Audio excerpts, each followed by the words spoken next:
단면 설계 득점을 위한 필수 항목에 대해서 설명을 해보도록 하겠습니다. 일단 우리가 단면 설계 학습 목표는 수험생들이 전략적 접근이 좀 필요한 과목이라고 생각합니다. 관연도에서 건축사 자격시험에서 한 번도 빠짐없이 출제되었고 실무 경험이 없으신 수험생들이 난감해하는 과목이기도 합니다. 물론 실무 경험이 많음에도 불구하고 계속해서 점수가 안 나오는 경우도 많죠. 이런 경우에 대해서 몇 가지 예시를 들면서 설명을 해보겠습니다.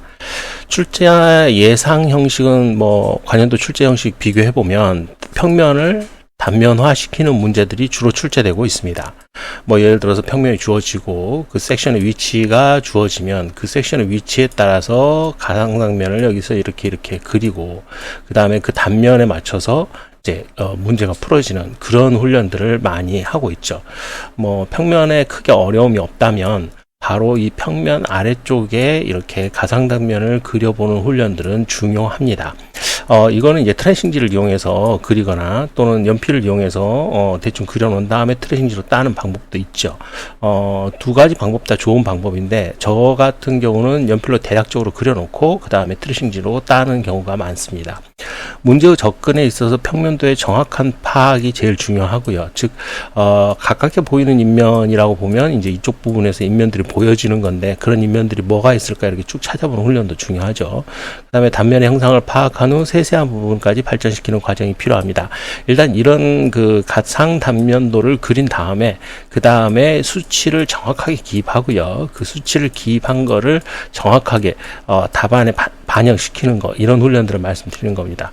수업 중 말씀드린 3단 치수 체계. 3단 치수 체계는 뭐냐 하면 일단 우리가 이제 단면을 그리면 치수가 기본적으로 GL에서 건축물 하단까지, GL에서 건축물 상단까지 치수가 이게 이제 일단 나오죠. 요게 이제 1단 치수라고 보면요. 2단 치수는 이제 층고고요. 층고. 그 다음에 이제 3단 치수는 이제 세부 상세사항, 난간 높이라든가 창문 높이, 이런 것들을 이제 말씀드리는 겁니다. 또한 층고의 정확한 산출에 의한 꾸준한 반복 훈련. 예를 들어서 이제 층고를 주어주는 경우가 있고, 층고를 산출하는 문제가 있어요. 층고를 산출하는 문제는 채점하기가 편하거든요. 이런 부분 생각하셔서 문제를 풀어주시면 좀 반갑겠다. 이런 생각이 듭니다. 어떤 과목이나 마찬가지겠지만 단면 설계 역시 자신이 직접 문제를 풀어본 다음에 설계 조건이 빠짐없이 반영됐는지 찾아보는 노력이 필요합니다. 일단은 수험생들이 자기가 만들어 놓은 답안을 채점하는 훈련이 중요해요. 채점한다는 거는 뭐냐 하면 예를 들어서 내가 도면 작성 기준에서 마감면을 썼는지, 구주체면을 썼는지, 천정고를 썼는지, 주요 부분의 치수, 주요 부분의 치수는 앞에서 말씀드렸지만 이제 층고라든가 또는 이제 GL에서 건축물 상단까지 높이, GL에서 건축물 하단까지 높이, 그 다음에 각실의 명칭을 표기했는가, 이겁니다. 요것만 정확하게 표현을 했는지 안 했는지를 꼭 체크하셔라. 그 다음에 내부 인면도 형태를 봤을 때 내가 내부 인면의 형상이 뭐가 보이는지, 예를 들어서 이렇게 난간이 올라갔는데 여기 난간이 이렇게 보일 거다. 그 다음에 여기 밑으로 내림보가 내려갔을 거다. 이런 것들이죠. 그 다음에 단열, 방수, 내외부 마감의 규격과 재료명 등을 표기한다 라고 되어 있는데요. 일단 그리는 게 중요하고요. 그 다음에 규격이 맞는지도 중요하고요. 그 다음에 재료명이 명확한지도 중요합니다. 일단 그리는 게 제일 중요합니다. 그려놔야 채점도 되는 겁니다. 그 다음에 방수, 환기 설비는 보기에 따른다. 이런 게 채점하기 참 쉬워요. 자연환기, EHP, 선험통, 그 다음에 방수, 단열 이렇게 표시를 해주면 요것만 보고 채점하면 되거든요. 요대로 그려야 돼요. 요대로. 요거에서 다른 데서 봤던 거, 그 전에 시험에 나왔던 형태로 그리면 안 되고, 이런 거는 아예 그냥 기본 점수를 준다고 생각하시면 되고요. 그 다음에 단열 같은 경우도 아주 기본 점수를 준다고 생각하시면 돼요. 이렇게 수험생들이 직접 채점하는 훈련이 중요하다라고 말씀드리고 싶네요. 수험생들은 누군가 자신의 답안을 채점했을 때 어떠한 객관적 기준을 가지고 채점한다는 것을 잊어서는 안 됩니다. 채점자는요, 이제 수험생 자신의 답안을 이제 채점자가 채점을 하겠죠. 그렇다면 어떤 객관적 기준을 가지고 채점을 해요. 즉 앞에서 설명드린 보기라든가 그 다음에 범례라든가 이런 것들에 맞춰서 그렸는지 안 그렸는지가 아주 중요하거든요.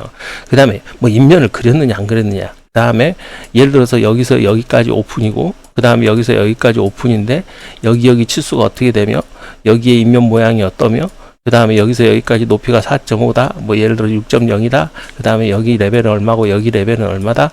이런 표현들이 정확했는지를 중요해요. 그래서 이 단면 상태로 잘랐을 때 여기에 출입문이 있고 상부에 캐노피가 있는지 없는지, 그 다음에 여기는 하부 오픈이고 여기는 상부 오픈이고, 그 다음에 이쪽에 뭐가 있는지 없는지도 잘 보셔서 그래야 된다. 건물의 외곽은 이 선이고, 그 다음에 또 건물의 외곽은 이 선이고, 그 다음에 여기에 뭐가 있는지 없는지 그것도 다 봐야 된다.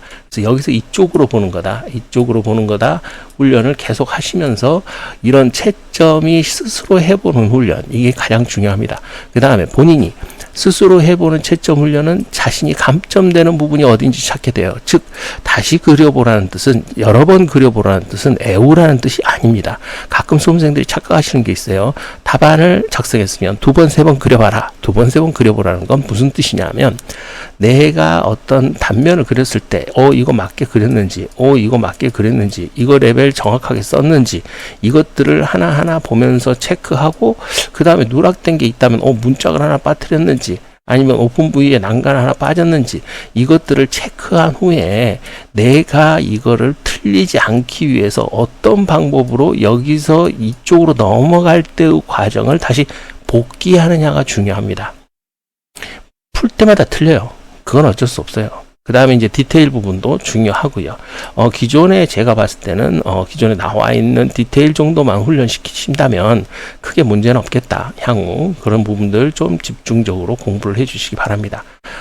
그 다음에 자신의 감점 사항이 전년도에 왜 내가 점수가 안 나왔는지를 빨리 발견하고 확인하는 과정. 이게 바로 이 다음 시험의 합격을 위한 과정이라는 거 명심해 주시기 바랍니다. 다음에는 출제 형식의 이해를 한번 보겠는데요. 단면 설계는 정확한 단면에 대한 접근보다는 출제 예상 형식에 대한 이해가 먼저일 것입니다. 단면 형상을 파악한 후에 세세한 부분을 발전시키는 과정이 필요합니다. 즉 디테일 부분은 되든 안 되든 그려 놓으셔야 됩니다. 뭐 예를 들어서 형태를 모르겠고 내용도 모르겠다 그럼 단면 그리시고요. 그 다음에 기본적인 형태 모양 그리시고요. 그 다음에 모르는 부분은 모르는 대로 그리고요. 알고 정확한 부분은 정확한 대로 그려주셔야 됩니다. 내가 모르면 남들도 모른다 이렇게 생각하시고 그려주시기 바랍니다. 그 다음에 현황도를 이용하는 가상단면 비법을 반복 습득하기 바란다. 앞에서 설명드렸죠. 그래서 현황도, 현황 평면이 주어지면 그것을 이용해서 가상으로 단면을 그려보는 훈련이 반복해서 나와야 된다. 즉 예를 들어서 평면이 있다. 그러면 밑에 연필로 그려보고, 그 다음에 여기다 트레이싱지를 대보고, 그 다음에 그 트레이싱지로 따보고, 그 다음에 그 따본 거를 다시 도형화시키는 훈련. 이렇게 도형화하죠.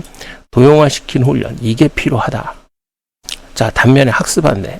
명확하게 몇 가지만 정리해 보겠습니다. 자, 교재의 기본 내용을 충분히 숙지합니다. 교재는 예상 문제라고 보시면 돼요. 그래서 예를 들어서 단면 디테일이 좀 힘들다. 그러면 교재에 있는 디테일만 하셔도 충분하다. 그 다음에 단면 상세의 작성보다는 항상 이해도를 높이도록 노력합니다. 즉 상세 단면에 너무 치중하지 말고요. 형태가 맞는 게 제일 중요해요. 그 다음에 형태를 맞는 것보다 그 다음에 뭐가 맞는 거, 치수가 맞는 게 중요합니다. 그 다음에 주열, 뭐 이거는 아주 기본적인 거죠. 그래서 이런 부분들, 치수, 그 다음에 이런 바람의 방향, 이런 것들 이게 맞아줘야 됩니다. 보기와 범례를 누락시키는 도면은 사실 의미가 없다. 참고로 알고 계시면 되겠고요. 그 다음에 단면은 고득점 전략 과목입니다. 예를 들어서 60점이냐 65점이냐를 떠나서 일단 기본적으로 80% 이상 득점을 해야 된다. 즉 48점, 50점, 55점 정도의 득점을 해줘야 된다. 60점 만점의 경우 그 정도 득점은 해줘야 3교시에 합격권 안에 들지 않겠느냐. 그 다음에 앞에서 설명드렸지만 복기한다는 뜻은 뭐라고 했죠? 앞에서 설명했죠. 복기라는 건 뭐냐 하면 자기가 어떤 문제를 채점할 때 이건 썼다, 이것도 썼다, 그 다음에 이것도 썼다, 문제 조건에 나와 있는 숫자는 다 답안지에 써져 있어야 된다. 기본적으로 다 써져 있어야만 합격의 언저리에 들어갈 수 있다. 즉 80% 이상의 득점을 할 수 있다. 이런 거 참고로 하시고요. 다양한 방식의 문제에 대응하기 위해서는 일단 형식이 여러 가지 다양한 형식이 나왔어요. 그렇다면 관연도 문제만이라도 정확하게 꼭 확인하고 답안을 작성해 보는 훈련.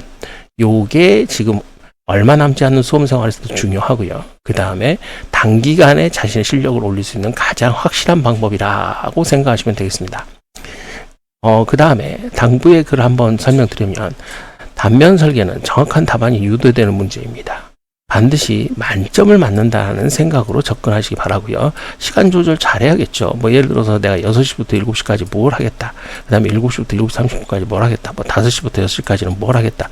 뭐 예를 들어서 4시부터는 뭘 하겠다. 뭐 이런 시간 개념들이 각 과목에 중요합니다. 뭐 9시부터 9시 반까지는 뭘 그리겠다. 이거하고 똑같습니다. 그리겠다, 풀겠다, 무조건 그리겠다. 이런 데드라인이 꼭 있어야 된다. 그 다음에 관연도 형식의 경우 난이도 있는 문제라기보다는 단면의 기본적인 형상을 표현하는 형식을 묻는 문제예요. 즉 예를 들어서 내가 모르겠다 싶으면 수험생들이 전체가 모를 수가 있기 때문에 기본 점수라도 받아야 된다는 신념하에 아는 범위 내까지 확실하게 그려라. 설계 조건의 지시 내용이 빠짐없이 반영된다면 누구나 고득점을 획득할 수 있는 것입니다. 실제로 시간이 부족해서 못 그리는 수험생들이 많아요. 그렇기 때문에 고득점을 할 수 있다 없다, 만점을 맞을 수 있다 없다는 아는 형태대로 아까 앞에서 말씀드린 곡이라든가 범내에 준해서 도면을 그리느냐 안 그리느냐입니다. 자, 이상으로 3교시 단면 배점이 상당히 많이 차지하고 있는 과목이죠. 이거에 관련해서 설명을 드렸고요. 끝으로 수험생 여러분들의 건투를 다시 한번 두 손 모아 기원합니다. 이상 엘손 건축사 사무소의 이병관 건축사였습니다. 감사합니다.